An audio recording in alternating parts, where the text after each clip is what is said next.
Wow, starting with the tough one. Oh yeah.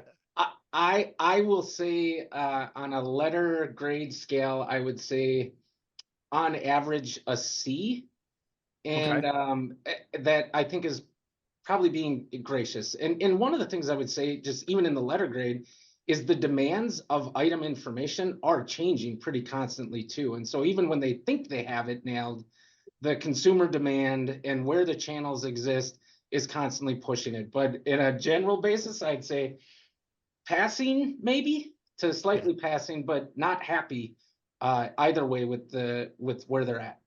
Yeah, passing because they're getting goods into products into customers' Right. hands, but it's just kind of the nature of the beast. But there's so much low hanging fruit. I'm guessing you guys both think, as do Ann and I, in terms of doing it better and doing it more efficiently. And your point, right, too, is 100% right. Like the dynamics, particularly the digital side of the business, are always evolving to such a degree that it's almost always a moving target too. That you've got to continually focus on it and get better. Nick, are there any points you'd add there?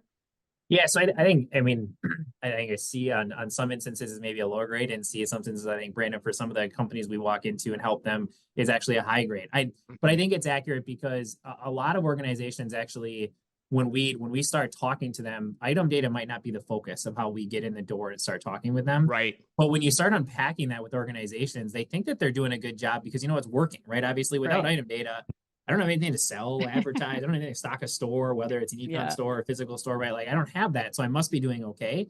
But when you really start unpacking and open the eyes, it's like, well, I mean, it is the 21st century and you are doing everything via Excel with customers. And then by the way, you have to email back and forth 20 times just to communicate that. And they don't understand what you're trying to do, right? And you're taking time away from people that's not their core competency, right? Like, do you really want your buyers, merchants really working with vendors on that? Or do you want them figuring out like what is the category I should be carrying? Like what is the next item coming up? So I think it is one of those things where I think we're a harsher critic because we see behind the curtain a lot more than maybe other organizations do. But at the same time, if you look at it, there's opportunity there that brings efficiencies not only to that section, but then the rest of their supply chain too, because it starts with item, but then the base of everything that happens is around item too. And I think sometimes that gets lost too, that you need good item information all the way through, not just starting at the front with the order cycle.